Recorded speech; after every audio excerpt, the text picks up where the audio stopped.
You have to look towards what this year, what kind of impact that player will have on this season, of course, and what it's going to happen next year. So if you go out and get a player like a Greg Vaughn, he's been mentioned a number of times, a slugger from Milwaukee. If the Reds can't afford to re-sign him after this year, then why would you give up some prize prospects to rent him for 2 months? And the other side of it too is that the state that the Reds are in, yes, they're in the pennant race in the Central Division, but it's clear they don't have a wealth of players at the minor league level that they can afford to lose 2 or 3 or 4 of them. Here's the 3-2 to Sabo. 2 broken bats and 2 swings. He'll have to get another piece of lumber. He's going to stick with it, I guess. He thinks it's okay. It sure sounded like he broke it. But for a general manager today, it used to be you made a deal at this time of year because you wanted to stay in a pennant race. You didn't consider the financial ramifications or the minor league ramifications. Now those 2 things often come before the final decision. Yeah, it was broken, and now it's broken for good. Miller has it. 1 away. That was sawed off if there ever was one. Instant kindling right here for Chris Sabo. I swear I think it broke on the pitch before that. They didn't want to go get another piece of wood. He's got a pizza paddle now. That looks exactly like a pizza paddle. Now you're making me hungry. Uh-oh. It'd take a lot to do that. They're going to take a look at this bat now. They see something on the inside of this.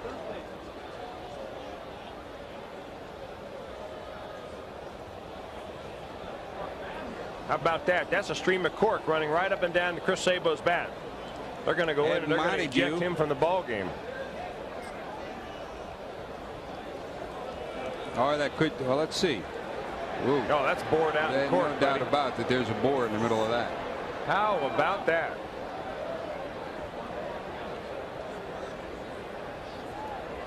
They will. What happens here, Ed Montague will send that piece of bat back into the umpire's room. That will be sent to the league office. So Chris Sabo peering out at Montague. You know what happened though? The Chris Sabo used a different bat the pitch before. He was up there, he was jammed on that, and with a foul ball he broke his bat. So he looked into the dugout and the bat boy brought out a substitute bat. The bat that he brought out was a corked bat. Whether Chris Sabo meant to use that in a ball game or not, we don't know that. It could be perhaps that he's a victim of circumstance, that he's got a corked bat that they goof around with in batting practice, and that has happened in the past. And he gets caught using it in a ball game and seeing it explode on him. That's about a hitter's worst nightmare, if you know you're cheating and then you know you got caught.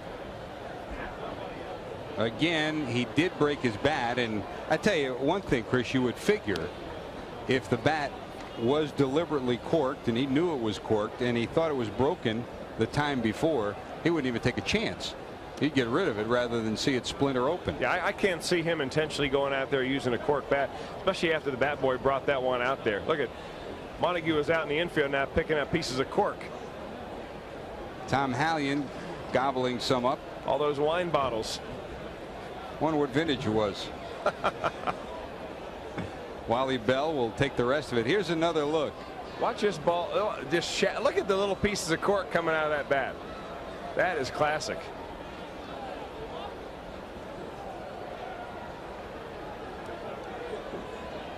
What cork? So Montague has taken that piece of bat in and brought it to the umpire's room. Sabo will collect his gear, and he has been ejected from the ball game.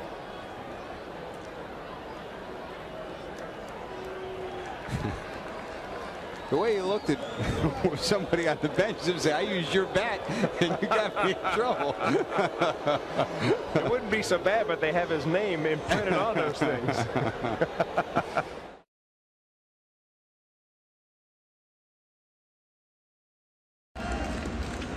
That is the Real Muto with a 1-1 pitch. Chopped to third. Machado throws him out.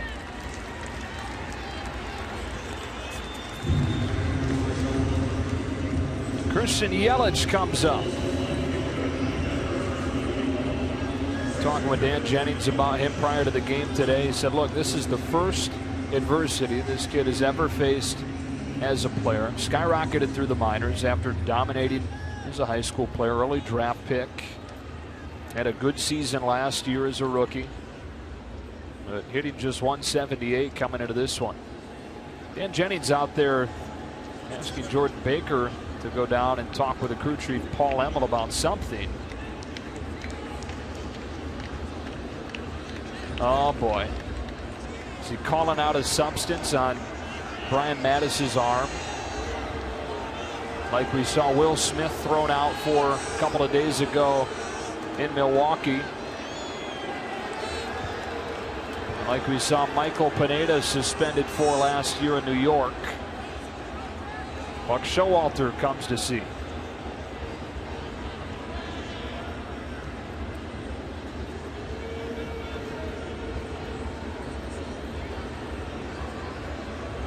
Well, it's interesting because I saw Dan Jennings go talk to the hitting coach for the Marlins, Frankie Menachino.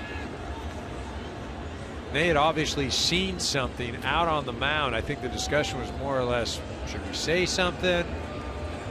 Is that some sort of substance? And obviously, with the quick 2 outs, Dan Jennings took it upon himself to bring it to the attention of the umpire. It's going to be an awkward conversation. He's been thrown out of the game.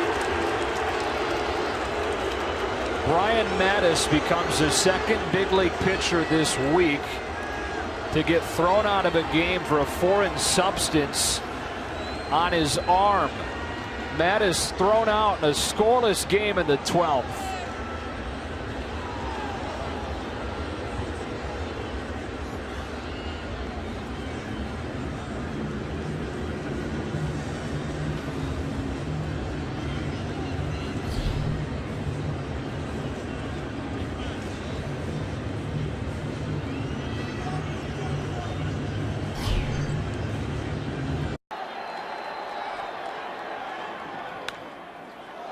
Hot foul. Dempsey comes back, runs out of room. Still 3-2.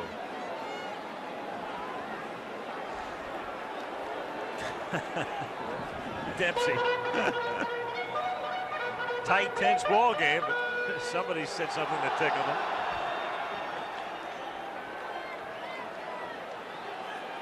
Davey Johnson asking to look at the ball or the glove, maybe, of Jay Howell. And they want the crew chief, Harry Wendelstedt, to come in as well. Joe West is the plate umpire. Now Lasorda wants to know what's going on. And so here's Wendelstedt, the crew chief, and he and West will examine Howell's glove, with Lasorda getting a first-hand look as well.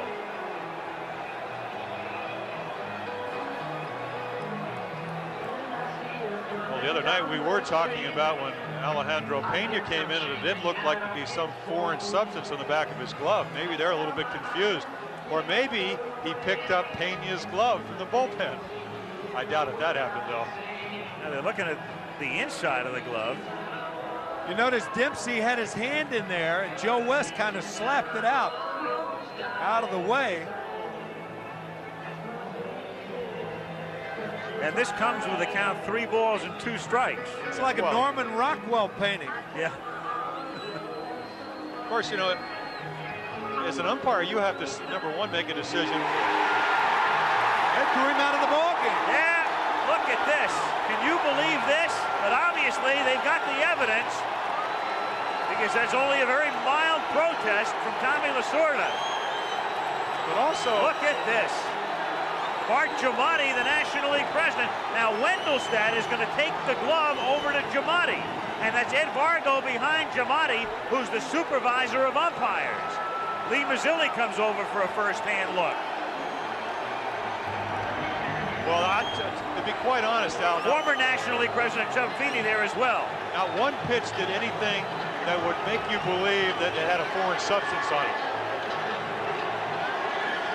I'm just talking from an umpire, and usually when you, as an umpire, you see the ball come up there, you could tell whether it's a spitter or it has Vaseline on it because the ball will react funny.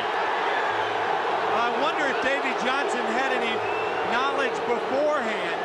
I mean, usually, there you see Dempsey. Now, it's not that funny, I don't suppose.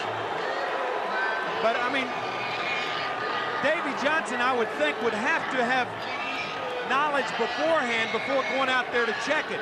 There's no way that Davy's going to go out there and say that those pitches did anything differently. He just threw 5 pitches. The other night he was throwing a lot of curveballs. Yep. What's the indication? How did he know? Well, that's what I'm saying. None of the balls acted funny. No, they didn't go down. Usually, if a ball has a foreign substance, it's going to dip. Yes. Did he throw his glove out or did he throw Hal out? Is he out just for the game or for the playoffs? In the regular season, he'd be suspended. I mean, that's the next question that has to be addressed here. He's thrown out of the game. Alejandro Pena will come in to pitch, but now the question becomes, what about the rest of the playoffs? And you'll recall the incident with Kevin Gross and the Joe Negro incident last year with Minnesota. Of course, what brought the umpire out in the Joe Negro incident was the ball did something funny. He went out there and examined. He found the file or the nail file in the back pocket. Kevin Gross, are you familiar with that, Timmy? I don't know if he defaced the ball. There was sandpaper. There was sandpaper in his glove. Was the ball actually defaced? The ball was scuffed, yes. Well, there's no indication of any of those things today, though. Not from where Davy Johnson was. Joe West is out there. He called in Harry Wendelstedt, and Joe is checking the string. And it seemed that Harry went in to look for moisture, and he found it. He found something, but then he went back into the glove to look for more moisture. That might be one reason that Rick Dempsey was kind of reaching in there to take the glove away. What now, my glove? Cheat, cheat, cheat is the chant. And this is unprecedented in that this has never happened, to my knowledge, in postseason. So now the question becomes, what about the rest of postseason action? And we'll try to get a clarification on that as soon as we can. That's Ed Vargo again behind Giamatti. Vargo is the National League supervisor of umpires. Well, it's so interesting that Pena seemed to have a foreign substance on his glove on Wednesday night at Dodger Stadium. Now, I don't know if he changed gloves, but you picked up on that the other night, and we have just been told that the Mets knew on Wednesday night that Jay Howell had pine tar in his glove, and that's why they checked it today.